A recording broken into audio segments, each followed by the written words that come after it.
Okay, beta, welcome.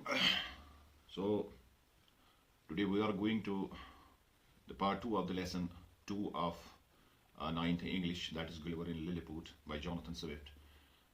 We are going to dive deep into the text itself. So let's start. One morning, 2 weeks after I had obtained my freedom, Ronald Russell, the chief secretary for private affairs, came to my house attended only by one servant. So after the Gulliver got his freedom, it was not very long after that a government official he visited him after 2 weeks after his release. His name was Rel Russell, a highly placed government official he was, and he visited him. He brought only one servant with him. Only one servant. There's a reason for this. Why he was only attended by only one of his servants, which shows that the visit was informal and meant to be confidential. So you need to understand these things. The grammar and literary device that has been used here is the past perfect tense. Had obtained. You can find it in the text. Had obtained is used, and then there is a participle phrase that is attended only by one servant. Attend is the past participle of this attended is past participle of attend. So it's participle phrase is here, and it's a plain narrative style, and the vocabulary is obtained, that is जिसको हम कहते हैं हासिल करना या हासिल की, freedom वो तो आप जानते हैं आज़ादी को कहते हैं, और चीफ सेक्रेटरी आला ऑफिसर को बोलते हैं, और अटेंड का मतलब है यानी जो उसका साथ ही था वहां पर, जो उसके साथ आया था, accompanied जिसको हम कह सकते हैं अंग्रेजी में. So when powerful people actually arrive quietly and they don't make any sort of noise, they rarely come without a purpose. They rarely come without a purpose. So there was a hidden agenda, and you know that this it unfolds later on. What was his purpose of the visit? So he wanted to have a private conversation with me, a private conversation, because he had been sent by the emperor to discuss with me some important problems of state. So there was something going on in their state, and that's why they wanted a little bit of help from Gulliver. So Reldressel wanted to talk Gulliver alone, and that is why there were no servants with him, and the emperor himself officially sent him to discuss this serious political issue. And here also this grammar is past simple, that is wanted, and then it is its cause is basically that has been put in past perfect tense.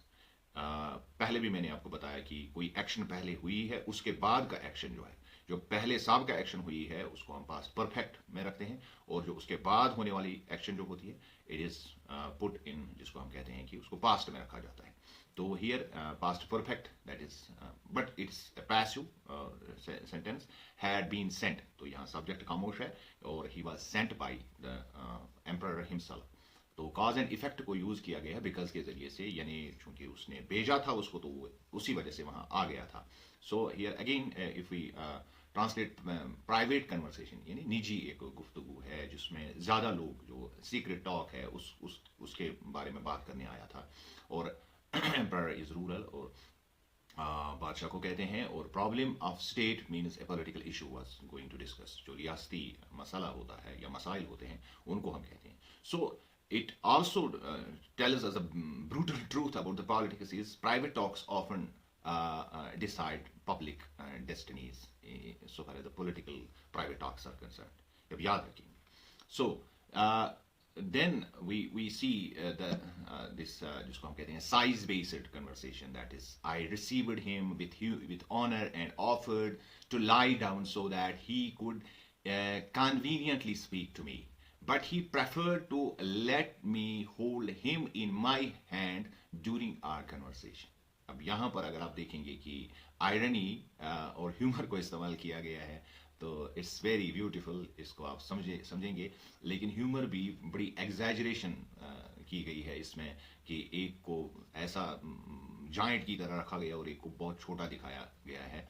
तो यहाँ पर आप इसको irony के तौर पर powerful official ब्रल्ड Russell जो था, जिसकी वजह से जिस मुल्क में वो राज करते थे, जहां उन्हीं की वजह से गलिवर को फ्रीडम मिला था, तो अब उसकी हकीकत, असल में फिजिकल हकीकत जो उसकी है वो इतनी है कि वो हाथ में उसके बैठा हुआ है। लेकिन आप देख रहे हैं कि पॉलिटिकल पावर कितना स्ट्रांग होता है, कि यानी एक हाथी को किस तरह से एक चींटी ने कंट्रोल किया है। ये इस तरह की आयरनी को शो कर रहा है। So Gulliver welcomed Reldresal respectfully and even offered to lie down to make conversation, क्योंकि उसको लगा कि मेरा मकाम उससे नीचे है, तो मुझे भी नीचे ही आना चाहिए। However Reldresal preferred to sit in Gulliver's hand, लेकिन उसने प्रेफर किया कुछ और। तो यहाँ भी पास सिंपल रखा गया है ग्रामर, तो पर्पस क्लास का इस्तेमाल किया गया है, सो दैट ही कुड, इसको पर्पस क्लास कहते हैं, और कंट्रास्ट बट के साथ जाहिर किया गया है कि उसने जो प्रेफरेंस दी, उसने पहले जो उसने बताया था कि आप ये काम कीजिए, लेकिन उसका कंट्रास्ट उसने प्रेफर किया, तो उसको बट के साथ ये दिखाया गया है। और ह्यूमर और एग्जैजरेशन की बात मैंने पहले ही की, तो यहाँ पर भी वोकैबुलरी जो है बिल्कुल सादा सी है। ऑनर इज्जत को कहते हैं, और कन्वीनियंस या कन्वीनियंटली का मतलब है आसानी से कोई काम करना, कंफर्टेबली जिसको हम कहते हैं। एंड प्रेफर्ड मीन्स किसी चीज़, किसी बात को तरजीह देना, कोई चीज़ चूज करना। अगर आपके पास ऑप्शन है तो आप चूज करें, you make a preference there. So here in Swift satire, physical size shrinks, आप देख रहे हैं यहाँ फिजिकल साइज जो है पावर की वो श्रिंक करके दिखाई दे रही है, but political authority does not. यानी फिजिकल साइज जो है, अगर आप पावर को देखेंगे उसका फिजिकल साइज छोटा हो सकता है, बट पॉलिटिकल अथॉरिटी जो उसकी है वो बहुत बड़ी हो सकती है। और आजकल की दुनिया में जो वर्ल्ड पॉलिटिक्स है उसमें आप देख रहे हैं कि ममालिक के साइज मतलब ही नहीं रखते हैं। आप इसको देख सकते हैं इस तरह से भी, बड़ा ही एक अच्छा जाविया है इसको समझने का, कि देयर आर ह्यूज कंट्रीज लेकिन पावरलेस है, क्योंकि उनका जो पॉलिटिकल अथॉरिटी जो दुनिया में उनकी है, उनकी फिजिकल उससे कोई उसका सरोकार नहीं है। So physical size shrinks and political authority it can be very strong, it can be very powerful. और ये स्विफ्ट की असल वो सैटायर है जो इसमें से जाहिर होती है। And when we talk about this thing कि अब वो वहां आया था, तो उसने जब बात की तो उससे और ज्यादा ये चीज जाहिर होती है। So let us go to the text again. He congratulated me on my freedom and added that I had obtained it so soon, partly on account of the many difficult internal and external problems that faced the state just then. Now, see here, Red Russell congratulates Gulliver, but he just after that he reveals that his early release was not due to some sort of kindness, but it was a serious political issue that they want to control. तो यहाँ उसकी आज़ादी को एक खास मकसद के लिए वो इस्तेमाल करना चाहते थे, तो वो बात उसने बता दी। अगरचे उसने मुबारकबादी दे दी, कंग्रेचुलेशंस किया, लेकिन उसके फौरन बाद उसने आने का मकसद जाहिर किया। तो यहाँ पर अगर हम ग्रामर की बात करेंगे तो यहाँ पर भी रिपोर्टिंग वर्ब को इस्तेमाल किया, ही एडेड दैट, और उसके बाद जो पास्ट परफेक्ट है वो फिर इस्तेमाल हुआ हैड ऑब्टेन्ड, जो पहले हुआ है, चूंकि अब वो आज़ाद है तो ये साबिका अमल है। जैसे मैंने कहा पास्ट परफेक्ट किससे इस्तेमाल कैसे होता है, कि अब वो आज़ाद था लेकिन वो आज़ादी पहले मिली थी, तो हैड ऑब्टेन्ड इसका इस्तेमाल हुआ है। और एब्स्ट्रैक्ट पॉलिटिकल लैंग्वेज को इस्तेमाल किया गया है, अगर हम लिटरेरी डिवाइसेस के तौर पर इस्तेमाल करें, इसको सैटायरिकल अंडरटोन कहते हैं, ये इस्तेमाल हुआ है कि किस तरह से वो अपनी बात रखना चाहते थे और किस लुबादे में रखी थी। तो यहाँ पर भी वोकेबलरी की बात करेंगे तो कॉन्ग्रेचुलेशंस का मतलब मुबारकबादी पेश करना, इंटरनल एक्सटर्नल वो आप जानते हैं, अंदरूनी और बैरूनी, इनसाइड आउटसाइड, इसको आप ट्रांसलेट कर सकते हैं उर्दू में भी और अंग्रेजी में भी। तो यहाँ ये बात याद रखिए कि freedom given for convenience is not justice, it is a strategy, and in political scenario it happens always, कि वहाँ पर जो कहीं पर भी आप देख रहे हैं कि वो जस्टिस नहीं होती है नॉर्मली, वो स्ट्रैटेजी होती है। So Gulliver was seen as a political asset. Oh, that is why he was given this sort of freedom, and that too very early. So it was thought that if I was released, यहाँ के text में भी जाहिर है, it was thought if I was released, I might be of help to the state in solving them. यानी जो उनके internal और एक्सटर्नल इश्यूज हैं उनको सॉल्व करने के लिए उनको लग रहा था कि गुलिवर एक एसेट हो सकता है, तो उसको एसेट की तरह वो जिसको हम कहते हैं एक स्ट्रैटेजी के तौर पर उन्होंने उसको आजाद किया था। That is what is here actually said. So the government believe that Gulliver once free could be useful in solving their political problem. और ग्रामर और लिटरेरी डिवाइस की बात करें तो पैसिव वॉइस यहाँ इस्तेमाल किया गया है, इट वाज थॉट, ये पैसिव वॉइस है। और कंडीशनल क्लास को भी रखा गया है, और उसके अलावा जो है कि यहाँ पर अगर हम देखेंगे मॉडल वर्ब का इस्तेमाल हुआ है, माइट वो रखा गया है, और ये एक पॉलिटिकल सटायर है जिसको हम लिटरेरी डिवाइस के तौर पर हम देखते हैं।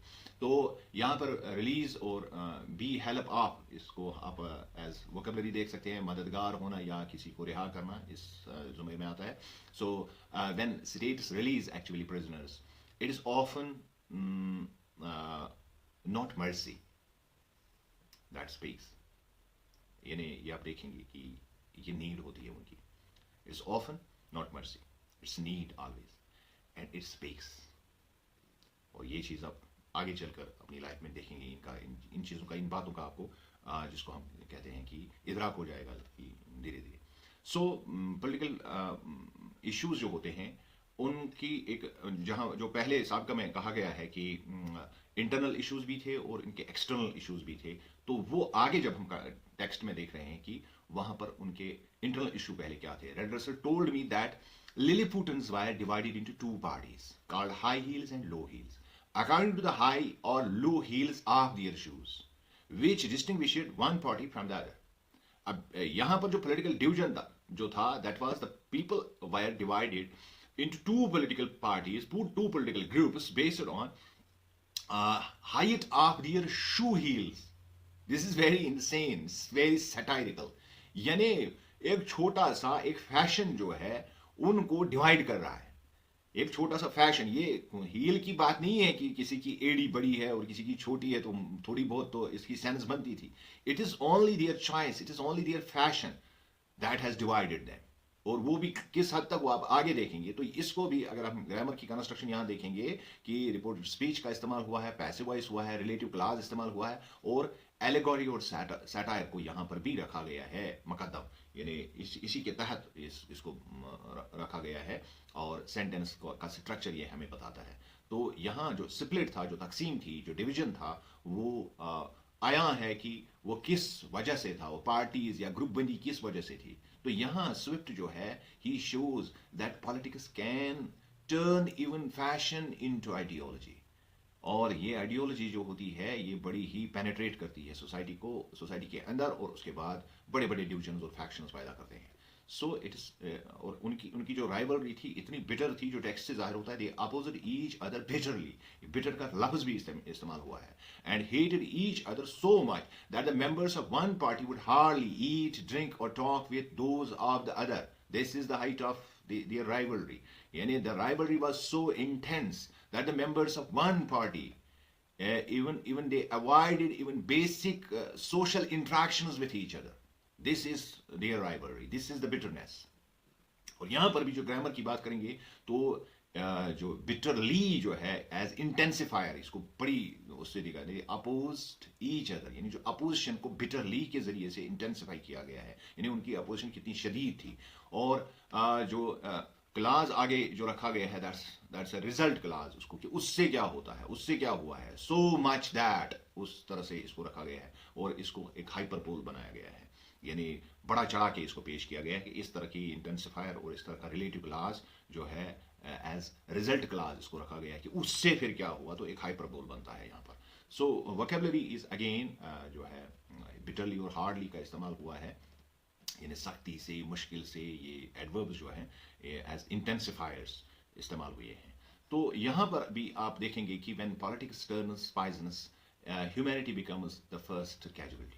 यहाँ पर फिर इंसानियत नहीं रहती है। ये बात आप याद रखिए कि जब पॉलिटिकल टेंशन बढ़ता है और ये सियासत जब जहरीली हो जाती है तो इंसान इसके बेंच चढ़ते हैं। सो एम्परर्स बायस अब यहाँ पर बड़ा होता है कि जो पॉलिटिकल लीडर होता है या असल में जो स्टेट हेड होता है उसका जो बायस होता है वो किस तरह से काम करता है, ये आगे टेक्स्ट में है। Although the high heels were more numerous than the low heels, His Majesty the Emperor was in favor of the low heels and himself wore low heels only. Now see, despite being fewer in number, the low heels were supported by the emperor. That is, they actually have the political power. So जो personal style जो empire का था उस चीज को जो है सियासत बना दिया गया, यानी this is what happens in the real world. तो यहां पर भी ग्रामर की बात करेंगे तो जो है कंसेसिव क्लॉज ऑल्दो से शुरू हुआ है। Although the high heels were more numerous than the low heels, यानी एक साफ जाहिर होता है इससे कि जो है मेजॉरिटी को रूल करना चाहिए, लेकिन यहाँ माइनॉरिटी रूल कर रही थी। माइनॉरिटी इस वजह से रूल कर रही थी कि उनका फैशन जो था वो एम्परर को पसंद था। This is the irony also here, irony and satire here. खुद ब खुद आपको ये बातें आप समझ आ जाएगी कि ये कैसे, क्योंकि अगर आपको ये टर्म समझ आ जाएंगी कि असल में टेक्स्ट किस तरह से है। सो वोकैबुलरी इज अगेन न्यूमरस, बहुत सारी लातेदाद को कहते हैं, ज़्यादा तादाद को कहते हैं, और इन फेवर ऑफ यानी जो हिमायत करना जिसको हम कहते हैं उर्दू में। सो इन सैटायर अगर आप देखेंगे कि the rulers preference outweighs the people's choice, ये सैटायर यहाँ बनाया गया है अगर आप इसकी बात करेंगे। सो the control of the government, so the control so the government was in their hands now. So what I want to say, the control of the government was in their hands, that is the minority party. वजह इसकी यही है कि जो controlling power ऊपर है, जो main favourite है, that's the emperor, he actually support the low heels, though so the control was although the high heels were in majority. So as a result, the low heels controlled the government. So when we see here a metaphor has been used कि यहाँ पर हम in their hands का इस्तेमाल देखते हैं कि government जो है एक एब्स्ट्रैक्ट चीज़ है, तो किस तरह से ये है, तो इसको मेटाफर के तौर पर इस्तेमाल किया गया है. तो यहाँ पर भी अगर आप देखेंगे कि पावर फ्लोज फेवर एक्चुअली, या सॉरी पावर जो है वो आई वांट टू से कि इससे जो एक फ्लो आता है किसी को फेवर करने का, so when it gives A flow, तो यहाँ पर लोग जो है वो ऑटोमेटिकली फिर जो है फॉलो करते हैं. यानी आप ये समझ लीजिए कि मेंबर्स कोई इशू नहीं होता है कि कितने मेंबर्स हैं. If you have got the power, people will follow, they are bound to follow. So here now Reldressel's position is, he says that Reldressel himself was a member of the low heels party, क्योंकि वो political party का हिस्सा था जिस political party ने मदद के लिए उसको एज जो है एक मंदूब के तौर पर, एक रिप्रेजेंटेटिव के तौर पर उसको भेजा था वहां पर. So Reldresal himself belonged to the ruling political party. और यहाँ पर भी एम्फेसिस जो हम देखते हैं कि हिमसेल्फ की एम्फेसिस वो जो है वो शो करती है कि ये इसका इस्तेहकाक था, इतना इसकी वैल्यू थी कि इतने सीरियस मैटर को किंग ने इसके हवाले, एम्परर ने इसके हवाले किया था. So neutral advisers are rare in political system. तो जब तक आपको ये ना लगे कि जब कोई मुल्क किसी शख्स के हाथ में बागडोर देता है कि यानी वो बादशाह की उस पर बात करे, मतलब उसको एक ये हक दिया जाए कि you can talk on behalf of the emperor, you can talk on behalf the political power. तो इसका मतलब है वो न्यूट्रल नहीं होता है, बल्कि उसकी आइडियोलॉजी जो होती है वो पॉलिटिकल सिस्टम के ऐन मुताबिक होती है, तभी उसके पास ये हक या इस्तेहकाक आता है. सो यहाँ पर हम देखेंगे कि एक और चीज़ जो है यानी इस्तेमाल किया गया है कि एक कंट्रास्ट मेकर आगे आ रहा है, फियर रिगार्डिंग द प्रिंस. अब वो टेक्स्ट में देख रहे हैं, they feared however that the young prince was sympathetic to the high heels. खुद बादशाह का बेटा जो है, अब उसका जो इंक्लिनेशन है फैशन में, वो हाई हील्स की तरफ थोड़ा बहुत टिल्ट कर रहा है. So the ruling party was worried that the Prince supported the opposition. तो ये उनका एक बड़ा ही खौफ था अंदर से. सो यहाँ पर भी अगर हम देखेंगे वर्ब जो है फियर से ही बनाया गया है, फियर्ड कहा गया है, तो यानी खौफ को ही वर्ब बनाया गया है. तो यहाँ पर आगे चलकर यहाँ देख बिल्कुल फियर के बिल्कुल सामने रखा गया हाउ एवर. तो इससे कंट्रास्ट को जाहिर, कंट्रास्ट मेकर कहलाता है कि that the young prince was sympathetic to the high heels. ये असल वजह है, और यहाँ पर दे फियर्ड का इस्तेमाल हुआ है. क्यों वो खौफ क्यों था उनको? So those in power, you should remember this, I am sorry मेरा गला ठीक नहीं है. Those in power always fear the future ruler. जब याद रखेंगे पॉलिटिक्स में अक्सर बेशतर ऐसा होता है कि अगर जो पावर पॉलिटिक्स जब चलती है तो उसमें हम ये देखते हैं कि जो भी पावर में होता है उनको हमेशा जो उनकी अपोजिट पार्टी या अपोजिशन में जो पार्टी होती है उसमें उनको जो लगता है कि जो आगे लीड करने जा रहा है इस मुल्क को या इस समाज को, तो वो उससे हमेशा खूब खाते हैं. So those in power always fear the future leader. या फ्यूचर रूलर, ये हमेशा याद रखिए। सो द प्रिंस जो है उसको वो क्यों समझते हैं, उसकी वजह वो क्या बयान करता है, at least it was clear that one of his heels was higher than the other and that gave him a limp in his walking. ये बड़ा ही खूबसूरत, और यहाँ पर अगर आप देखेंगे कि किस तरह से इसको, इस जुमले को कैसे रखा गया है, पहले आप इसकी थोड़ी बहुत इसकी एक्सप्लेनेशन को समझने की कोशिश करेंगे। प्रिंसेस अनइवन हील्स काज्ड ए लिम्प, यानी वो लंगड़ाता हुआ नजर आ रहा है। तो ये सिंबलिज्म को यूज किया गया है। So symbolising his divided political loyalty, यानी एक तरह से वो बाप को नहीं बल्कि मेजॉरिटी को पसंद कर रहा है। तो इसको हम सिंबलिज्म कहते हैं जब हम लिटरेरी डिवाइसेस की बात करते हैं। और काज और इफेक्ट को भी यहाँ पर शो किया गया है। तो यहाँ पर लिम्प यानी लंगड़ाहट को एक पॉलिटिकल इम्बैलेंस के तौर पर इस्तेमाल किया गया है। याद रखिए, ये जो लंगड़ाहट उसमें है, it shows the political imbalance, and this political imbalance often it reveals itself before it is actually declared।